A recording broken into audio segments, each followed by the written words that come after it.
러시아의 장관이 몸을 던져서 사람을 구조하려다가 사망하는 사건이 생겨 큰 화제가 되었습니다. 그런데 이런 일로 인해서 뜻밖의 일본이 당황하며 매우 놀라는 사태가 벌어졌다고 하는데요. 현재 러시아에서 왜 장관이 몸을 던졌으며 일본이 크게 우려하는지 살펴보도록 하겠습니다.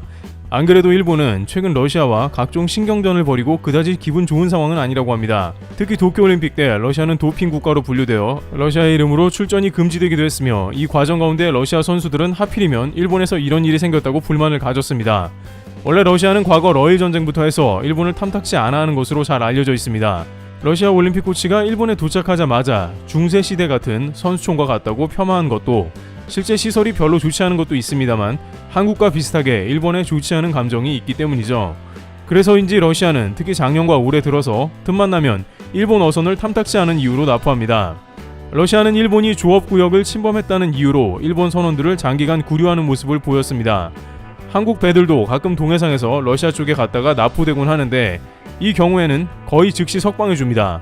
물론 이는 한국과 러시아가 한러 해상치안 회의를 열고 상호간 선박 납포 시 장기 억류를 하지 말고 조기 석방을 이행하자는 협력을 진행하면서 일본과는 달리 해상 납포에서 자유로울 수 있었습니다. 또한 최근 러시아와 한국은 해양 경찰 협력으로 합동훈련을 개시하며 해상 테러 대비 훈련을 했습니다. 이런 첩보나 대테러 대비 훈련 등은 상호간에 정보 공유나 신뢰가 있어야 가능한 것인데 한국과 러시아는 수교 직후부터 지소미아를 맺고 있어 군사 및 해양 정보도 일정 공유합니다.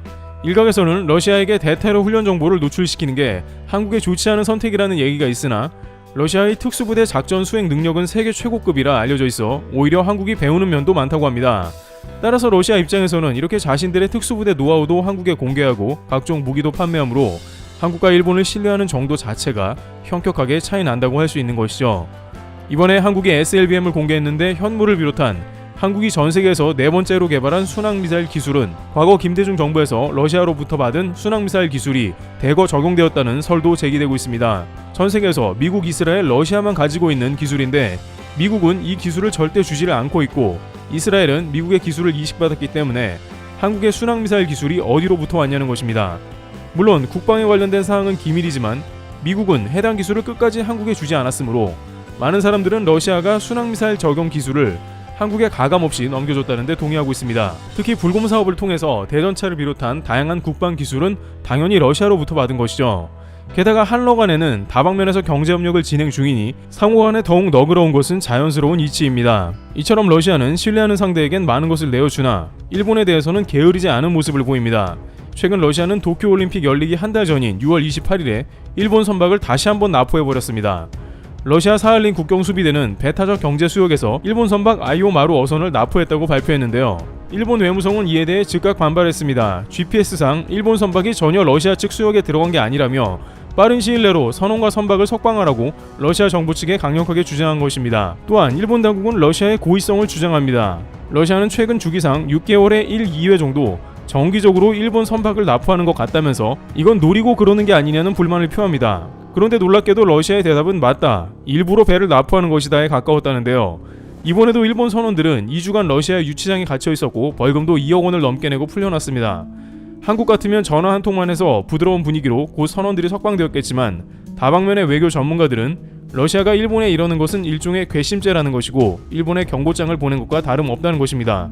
특히 일본 선박이 자주 납포되는 것은 홋카이도 근처로 러시아와 쿠릴 열도에 분쟁이 있는 곳으로 유명합니다. 초기에 러시아의 푸틴 대통령은 이들 섬을 일본과 경제협력을 맺으며 돌려주는 것으로 계획했으나 일본이 러시아와의 협상 도중에 미국에 미사일을 배치하겠다며 뒤통수를 때린 상황이 나왔습니다. 러시아는 수차례 경고했지만 아베 총리는 아랑곳하지 않고 미국 시스템을 들여왔습니다.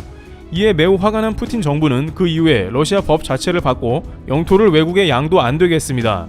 그리고 최근 수년간 일본 말 그대로 탐탁지 않은 이유로 일본 어선을 계속 납포하고 있는 것입니다.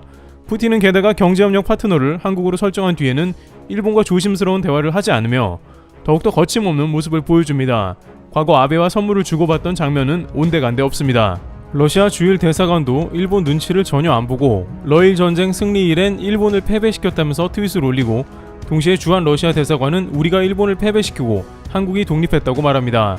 여기서 외교 전문가들은 러시아가 일본을 길들이는 방법으로 행동으로 보여주는 법을 활용한다고 전합니다. 일본에는 말로 해서는 통하지 않기 때문에 앞서 논의된 바와 같이 말로만 겁박하는 게 아니라 선박을 납포하는 등 실제 행동으로 옮기는 것입니다.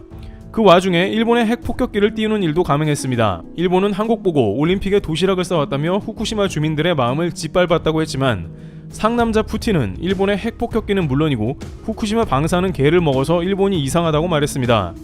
그러다 보니 일본에는 러시아의 상남자식 행동에 대한 두려움과 트라우마가 자리 잡았다고 합니다. 이번에는 또 러시아가 무슨 일을 벌일까 하면서 러시아의 행보에 신경을 곤두세우고 있는 것이죠. 그런데 최근 2018년에 푸틴이 직접 임명했다는 러시아의 비상사태 장관에 대한 뉴스가 나왔습니다. 러시아 관영통신 타스에 따르면 시베리아 북부 지역에서 비상사태 예방 훈련에 참여했던 러시아의 비상사태부 장관인 예브게니 지니체프 장관이 절벽에서 떨어진 영화 감독을 구하려다가 자신도 목숨을 잃은 사건이 나온 것입니다.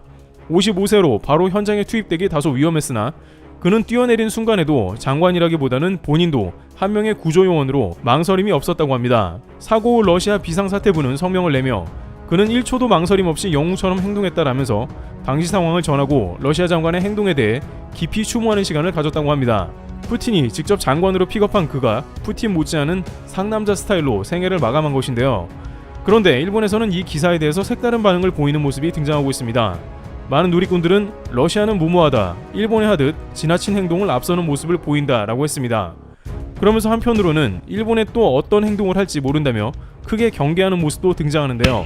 자라보고 놀란 가슴 소뚜껑 보고 놀라듯 러시아의 작은 뉴스에도 지나치게 반응하는 것입니다.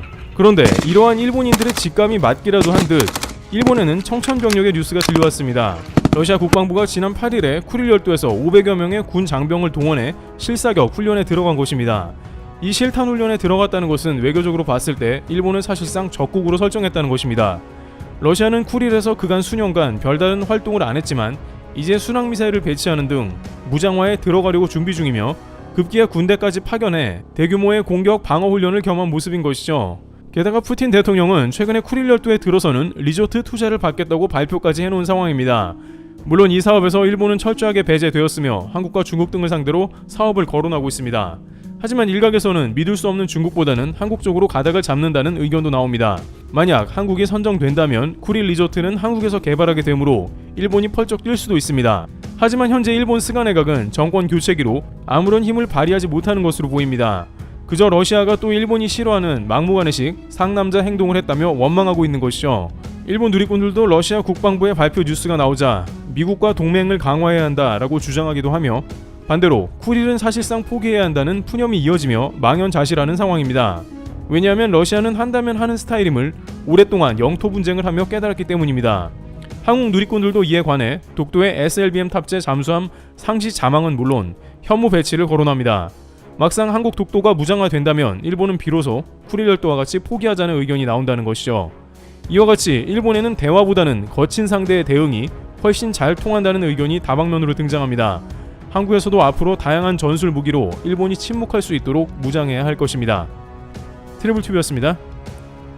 감사합니다.